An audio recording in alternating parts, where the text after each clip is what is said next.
My gambling addict son tried to sue me for all my pension money after I left my inheritance to my nephew instead of him. I never expected to be the woman who dragged her family drama to the internet, but here I am, hands trembling, typing under a throwaway because my son, my only child, has decided to take me to court for my entire pension. Not a portion. Not a conversation. The whole thing. The reason? I updated my will last winter and left the bulk of my estate to my nephew instead of him. My son found out in the ugliest way possible. Long story. And now he's convinced I'm either unfit or being manipulated. He says it like a kindness. Mom, you won't have to worry about any of that paperwork. I'll manage it. As if I asked him? As if I didn't already manage a home, a widowhood, a career I was proud of, and the raising of the very boy who is now treating me like a slot machine with a birth certificate attached. If this reads harsh, it's because I'm still sitting in the wreckage of the last year, sorting through receipts and memories, and the bruises you get from learning that love is not the same thing as trust. Background. I brought my son up alone after his father died when he was 9.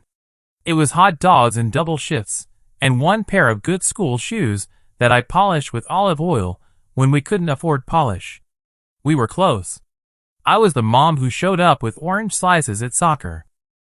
I was the mom who clapped at school plays even when he was the kid in the back row holding a cardboard moon on a stick. I thought we were a team. Then the first signs crept in, so quiet I mistook them for normal growing pains. He missed a car payment. Clerical error. He asked for help with rent. Roommate skipped out. He borrowed my late husband's watch for a job interview and returned it weeks later with a scratch shaped like a lightning bolt. I told myself these were the accidents of young adulthood. I told myself I was investing in his stability. I told myself that good mothers float their kids when the tide pulls them under. But somewhere along the line, he stopped treading water and started diving toward the bright lights on the ocean floor. Casinos. Slots. Video poker. He could tell you the difference between a single deck and a 6-deck shoe the way other people talk about their favorite coffee. He spoke in odds. He lived in almosts. And every almost was an emergency I could supposedly fix, if I would just open my wallet one more time. I didn't want to see it. Denial is a soft, warm blanket until it smothers you. The night everything began to tip from uneasy to undeniable was a Thursday soaked in rain. And before it was over, I would learn that the boy I raised had quietly replaced me with a jackpot that never comes, and that my love, my endless, freight train love, had taught him a terrible lesson, that I would always say yes. The moment I realized I failed somewhere along the way. The bracelet was my late husband's first real gift to me. Gold, modest, not flashy, with my initials tucked on the inside like a secret. I wore it on our anniversaries, and on the bad days when I needed his steadiness. For 32 years it lived in my top drawer, under the scarves I don't wear but won't throw away. That's why the phone call from my neighbor hit like ice water. She works part-time at a pawn shop and recognized the engraving.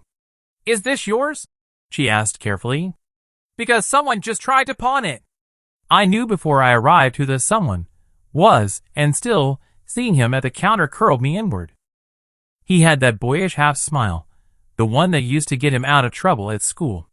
He was saying to the clerk, "My aunt gave it to me," when he saw me and flinched. A casino voucher stuck out of his jacket pocket like a flag. The clerk looked between us and quietly placed the bracelet on the glass. I picked it up, heavier than I remembered, and asked my son if he wanted to try a different lie or go straight to the truth. He started with weather. "It's been a rough month, Mom." He moved to friendship. I needed quick cash to help a buddy. He settled on the classic. I was going to buy it back. His voice trembled just enough to test whether I still wanted to be fooled. I didn't yell. I didn't cry. I paid the holding fee, put the bracelet in my bag, and drove him home in silence while the city turned the color of a bruise in the rain. That night, I opened a file on my computer and wrote one word at the top: loans. Then I combed a decade of bank statements, credit card bills, and frantic texts that began with "Mom, please," and ended with me tapping my card at ATMs at midnight. The tally grew monstrous. It wasn't charity. It was a siphon. Turns out you can fund an addiction in $40 withdrawals and temporary phone bill payments and short-term sublets that never existed. I had floated him more money than I'd saved for retirement. The numbers pinned me to my chair. Then came the letter in a cheerful blue envelope. Congratulations on reaching VIP Platinum status at Grand Royale Casino. It landed on my doormat as if from the universe itself, irony stamped and prepaid. I sat on the floor and read it twice. Exclusive lounge access. Dedicated host. Personalized offers. I'd been delivering orange slices to his games. He'd been stockpiling points on my future. There's a certain nausea that arrives when your parent brain starts to detach from your protector brain. It sounds like this. I failed him. I made him soft. I made him think money grows on me. It also sounds like this. I am being robbed by the person I love most. Both were true. I went to sleep clutching the bracelet like a talisman and woke up with a decision I didn't yet know would change everything. I would cut the cord. Not to punish him, but to stop punishing myself. The night I told him I knew everything. I invited him over with 4 words he couldn't dodge. We need to talk. He arrived 2 hours late, damp hair slicked back, a takeout bag swinging off one finger as if noodles could patch a cracked foundation. I didn't sit. I had a stack laid out on the dining table, printouts of my spreadsheet, bank statements with his withdrawal circled, the pawn ticket, and the gold-lettered congratulations from the casino. Evidence, because love makes you forget facts, and I needed the facts to anchor me. He scanned the pile and chuckled. "You've been keeping score?" he said, injured and amused at once. "That's dark, Mom." I told him it wasn't a scoreboard. It was a record of my survival. I told him I knew about the gambling, that I wouldn't be his lender anymore, and that I had already updated my will. The house and my savings would bypass him. Most would go to my nephew, the boy I'd helped raise after my sister died, who'd never asked me for a dime he didn't repay, who'd fixed my porch and shoveled my snow, and showed up on moving day with sandwiches and friends. My son's face cycled through a storm, pallor, flush, then a theatrical calm. "You're cutting out your own son for a cousin?" he asked, emphasizing the word like it stank. I said it wasn't punishment, it was protection. I told him I couldn't leave a pile of money where a disease could devour it. I told him I would still help with groceries, with therapy if he was serious, with childcare for my grandson. But the estate? No. He tried every door. "I'm about to turn it around." Hope. "You never taught me about finances." Blame. "You're being manipulated." Paranoia.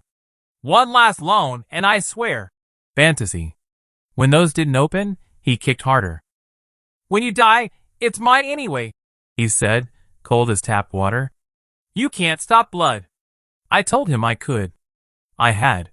He shoved his chair back. "You'll regret this," he said, which people say when what they mean is, "I can't control you anymore, and it terrifies me." I thought the storm had passed. I made tea. I moved the paperwork into a folder and tucked it into the hutch under the good china we only used at Thanksgiving. For the first time in months, I slept. For 2 days, the phone was quiet. I mistook the silence for peace. The envelope that made my hand shake. "You can tell when the mail is bad by the weight." This envelope had gravity. Manila, printed label, law firm in serif font. I sliced it open with a butter knife, because for some reason using something sharp felt like tempting fate, and slid out a stack of papers held together by a brass fastener. A lawsuit. Filed by my son. He was petitioning for control of my pension and financial accounts on the grounds that I was no longer capable of managing complex affairs, and was under undue influence by extended family. My nephew, whom he hadn't spoken to in a year, was named in 2 paragraphs as a predatory actor. I read the line, misappropriation of family assets, and had to sit down because my heart had started galloping. I poured water that sloshed. I called the number on the letter, and a receptionist with kind vowels confirmed, yes, they were representing my son. No, They couldn't discuss strategy. Yes, I should retain counsel. I tried calling my son. Straight to voicemail. Then a text, as casual as a grocery list. Nothing personal, Mom. You'll thank me when you're not broke. I stared at those words until they blurred. It wasn't just greed now. It was a burial of our shared history under paperwork and signatures. The neighbors found me on the porch with my arms wrapped around myself like a life jacket. I must have looked unwell because Mrs. Carter brought a blanket even though it was warm. She said, "Honey, you need a lawyer." And then, because this is what community looks like, gave me the number of her cousin who handled elder law. "You're not elderly," she added. "But he's good." I hired him the next morning. He was calm in a way that felt like a handrail in a moving train. We made lists. We gathered proof. We called my bank to put extra verification on my accounts. We pulled the will and the power of attorney papers I'd signed 6 months earlier when I'd felt the first wobble of worry. "You did the right things," my lawyer said. "Now we do the hard thing." I mourned my son while he was still alive. Grief is not linear. 1 minute I was indignant, composing speeches in my head about boundaries and consequences. The next I was a mother with a box of baby photos on her lap, tracing the soft peach fuzz on an infant head in a picture taken in the hospital. He had held my finger with his whole fist. He had fallen asleep on my chest while cartoons chirped in the background and the world felt solvable. That child still lived inside the man who had filed those papers, and loving him felt like loving a ghost trapped in a mirror. I replayed the years like a courtroom montage, me at the bleachers, me at the kitchen table with fractions, me sewing the torn knee of his favorite jeans, me writing checks I couldn't afford because he just needed a bridge. The bridges had become a highway. And yet, even in my fury, an old reflex fired. If I just give him something now, maybe he'll calm down. That reflex is how loving mothers empty their futures into a hole labeled "Baby." In the middle of this fog, my phone rang. My nephew. The one who checks my gutters without being asked. The one who installed my smoke detectors and then checked the batteries 6 months later. He didn't say hello. He said, "Aunt Linda, you need to hear something before it's too late." His voice had the tight wire of someone who'd just watched a car swerve. He'd run into my son at the downtown casino. Not a chance encounter at the escalator, either. He'd stood near enough to hear my son at a poker table, bragging about how he was about to own Mom's retirement, and would clear Grand Royale in one go. A man, I imagine a stranger with a face like a warning, had asked, "And if you lose?" My son laughed. "I won't." My nephew paused, measuring whether to say the next thing. Then he said it anyway. My son had taken out a line of credit at the casino, and while the paperwork didn't list me by name, he was telling people he had my money. "As good as in the bag." "I'll testify," my nephew said. "I'll tell the court exactly what I heard. But he's going to come for me, too." My stomach fell like a dropped stone. He was betting on the court case. Betting on me. Literally staking future chips on the likelihood that a judge would take my accounts from me and hand them to him like a trophy. That was the moment my anger cooled into resolve. War had been declared. I would not be a prisoner of someone else's campaign. The call that flipped the script. We met the next day at my kitchen table, me, my lawyer, my nephew with a notebook full of dates and times. He did something I didn't ask for but will always be grateful for. He had recorded pieces of the casino conversation on his phone, quietly, with the mic low and the screen off. Was it messy? Yes. Was it legal? In our state, yes. My lawyer listened with his eyebrows climbing. There it was, my son's voice, thick with adrenaline, saying, "Once I win a conservatorship, I'm clearing Grand Royale and getting a new car. Maybe 2. Laughter in the background. Glasses clinking. The sound of a chair scraping tile. Then, colder words. "My mom's a soft touch. She always has been." We built a timeline on paper. The pawn shop, the VIP letter, the loans, the line of credit. We printed texts where he'd promised repayment. "Friday for sure." We dug up the email from the will attorney confirming my capacity assessment last year, something my son's petition tried to undercut. We called my doctor, who wrote a letter that read like a quiet smackdown. No evidence of cognitive impairment. I felt seen. The unexpected twist arrived via email that afternoon. A compliance officer from Grand Royale, likely tipped off by my lawyer's subpoena, forwarded documentation of the credit line. In the collateral box, someone had typed, "Anticipated inheritance." Not my name, no, but the implication glowed like neon. It was arrogant, like carving your initials into a public bench. That night, I slept for 4 hours straight, which felt like a spa weekend. I dreamed I was swimming in a lake I visited as a girl. The water was cold and clean. I woke with the taste of it in my mouth and a steadiness I hadn't felt in months. When you can't count on the person you love to protect you, you learn to protect yourself with systems, with receipts, with a flock of people who show up with flashlights and thermoses and sit on your porch until dawn. Day 1 in court, and my jaw hit the floor. Courtroom carpets are always the same dusty color. The benches creak. Everything smells like wood polish and anxiety. My lawyer and I sat at our table, the stack of exhibits fanned like a deck we intended to play carefully. My nephew sat behind me, a steady lighthouse. My son walked in 10 minutes late, wearing a suit that still had the tag thread clinging to the sleeve. He didn't look at me. He looked at the judge like a man who believes he's purchased the future. His attorney opened with a sonorous speech about filial duty, about vulnerable elders, about outsiders, whispering in my ear. He mispronounced my nephew's last name twice. I gripped the edge of the table until my fingers tingled. My lawyer said nothing for 20 minutes, because good lawyers know that silence can make the other side monologue themselves into holes. Then the judge interrupted. "Counsel," she said, tapping a page, "I see a debt entry in your client's disclosure that references a line of credit at Grand Royale Casino. Can you explain the notation regarding collateral?" My son's attorney went briefly, beautifully blank. He shuffled. "We believe that's an administrative error," he said. The judge raised one eyebrow so gently it could have been a breeze. "Administrative errors rarely right themselves," she said. Recess. Hallway buzzing. My son stormed past me and shouldered the door with enough force that the bailiff sighed. I didn't move. I stared at the scuffed toe of my shoe and counted my breaths. 10 in, 10 out. When we reconvened, the energy had shifted. His attorney tried to reset the narrative, but it's hard to unknot a thread once it's been pulled in public. We called my doctor.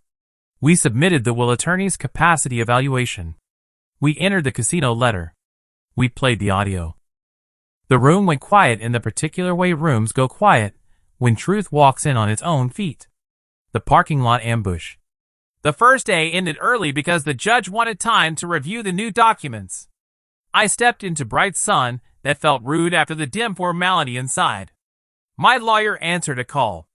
My nephew lagged a few paces to hold a door for an older couple. I was halfway to my car when I felt the air change, the rush of someone approaching fast. My son blocked my path, jaw tight, eyes glassy with the kind of panicked rage that turns boys into wrecking balls. "You think you're smart?" he hissed. "You bring him?" He jerked his chin at my nephew like he couldn't bear to say his name. "You turned my own family against me." I kept my voice dry as bread. "You did that yourself when you listed my future on a casino ledger." He leaned in so close I could see the nick he'd missed shaving. "If I go down," he whispered, "I take you with me." It would have been menacing if it wasn't so hollow. "Take me where?" "To the truth?" My lawyer stepped between us with the smooth authority of a man who has separated many tornadoes from barns. "This is not the place," he said. My nephew moved to my side, hands visible, shoulders squared, not threatening, just present.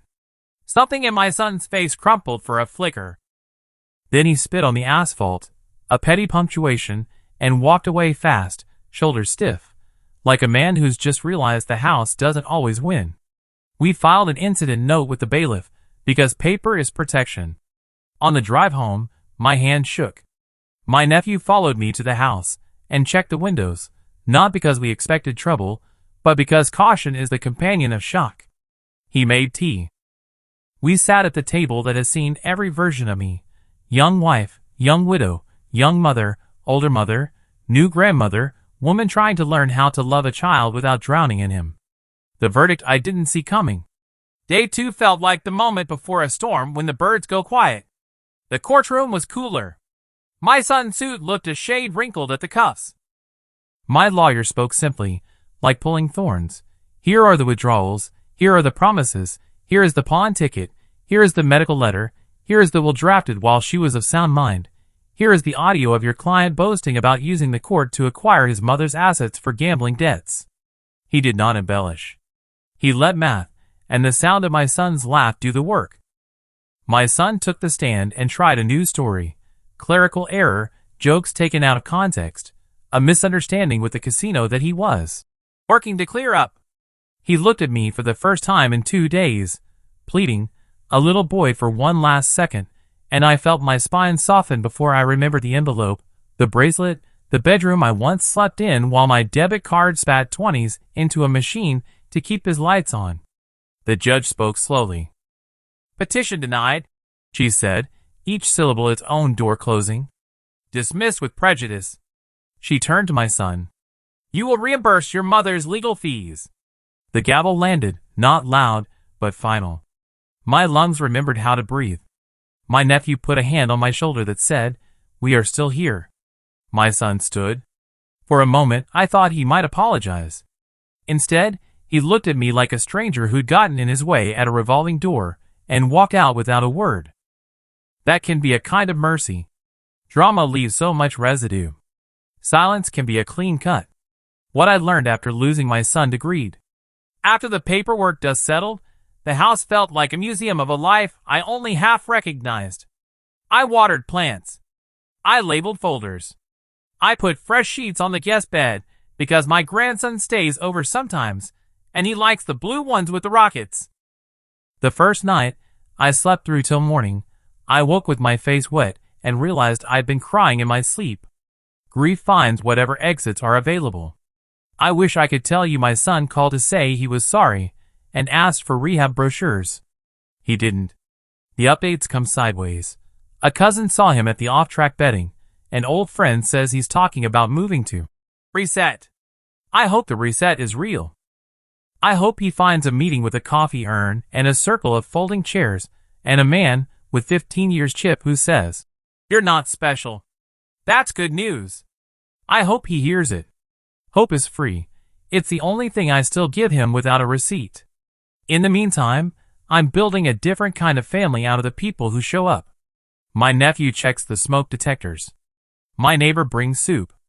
My book club turned into a fortress without saying the word. And my grandson, bright, distractible, funny, has become the small son I orbit. I take him to the library and let him press the button that opens the automatic door. I pack snacks that don't rustle loud in the quiet. I tell him stories about his great-grandfather, the steady man who bought me a gold bracelet and learned to make pancakes because I burned the first batch every time. Loving that boy is not a substitute for loving my son. It's an expansion. If my heart was a house with a room closed off, I am learning to air it out and fill the rest of the rooms with life. Where did I fail? I ask myself this every Thursday at 3 p.m., when the house is especially echoey. I failed when I confused rescuing with love.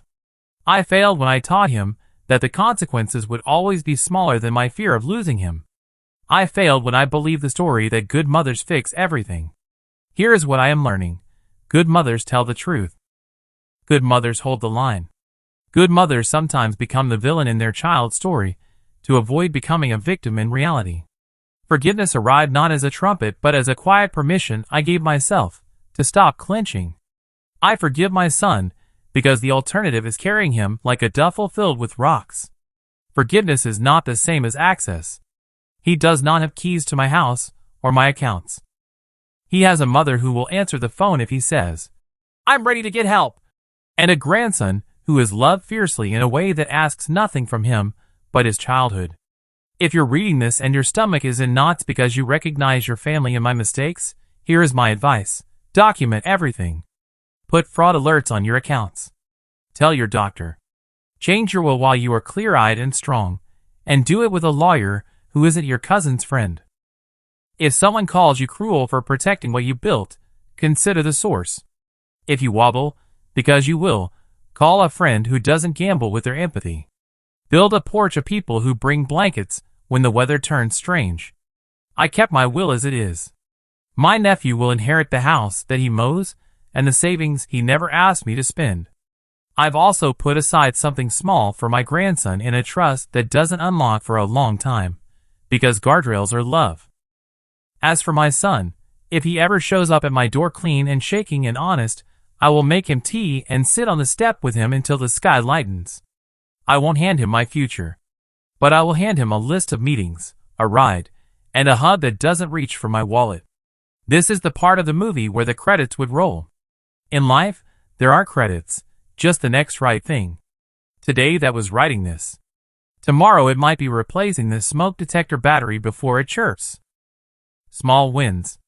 Quiet dignity. A gold bracelet resting where it belongs.